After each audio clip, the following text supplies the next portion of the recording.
मोदी सरकार पर सबसे ज्यादा जिस केंद्रीय एजेंसी के दुरुपयोग का आरोप लगता है उस ईडी का ही हाल बेहाल है, क्योंकि सुप्रीम कोर्ट के सख्त निर्देशों के बावजूद सरकार ईडी महानिदेशक के पद के लिए अभी तक नया नाम तय नहीं कर पाई है। केवल ईडी ही नहीं, एसपीजी और सीआईएसएफ जैसी अहम केंद्रीय एजेंसियों के मुखिया का पद भी खाली पड़ा हुआ है। जी हाँ, चौंकिए मत, ये तीनों एजेंसियां इन दिनों बिना मुखिया के ही संचालित हो रही हैं। इनमें सबसे अहम नाम है जांच एजेंसी ईडी यानी प्रवर्तन निदेशालय का। ईडी के निदेशक संजय कुमार मिश्रा का कार्यकाल 15 सितंबर को खत्म होना है। वो लगातार 3 सालों से विस्तार पर थे, लेकिन उनका कार्यकाल आगे बढ़ाने पर सुप्रीम कोर्ट ने तब रोक लगा दी थी।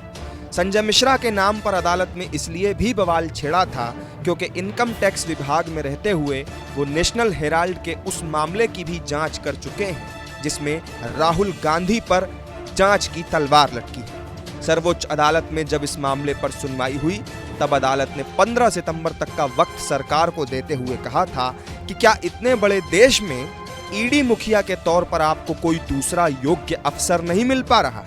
इसके साथ ही अदालत ने उनका विकल्प खोजने के लिए 15 सितंबर तक का वक्त दिया था, लेकिन हैरानी की बात यह है कि मोदी सरकार अभी तक उनका विकल्प नहीं तलाश पाई है।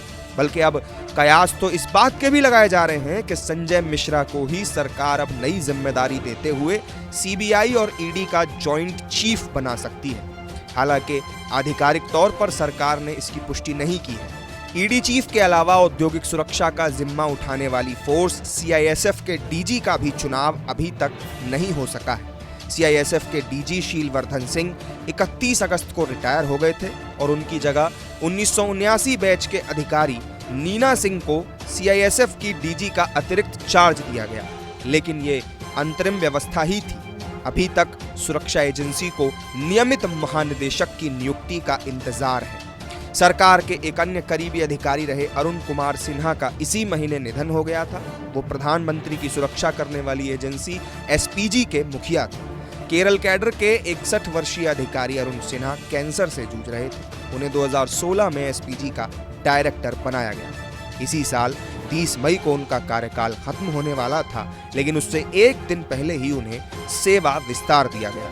अब उनके निधन के बाद सरकार एसपीजी का नया मुखिया तलाश रही है, लेकिन ये तलाश अभी तक पूरी नहीं हुई। सवाल है कि जिस देश में एक सी ग्रेड वाली सरकारी नौकरी की भर्ती के लिए हजारों लाखों आवेदन आ जाते हों, क्या उस देश में सरकार के लिए इन प्रतिष्ठित केंद्रीय एजेंसियों का मुखिया तलाश पाना इतना मुश्किल आखिर क्यों हो गया?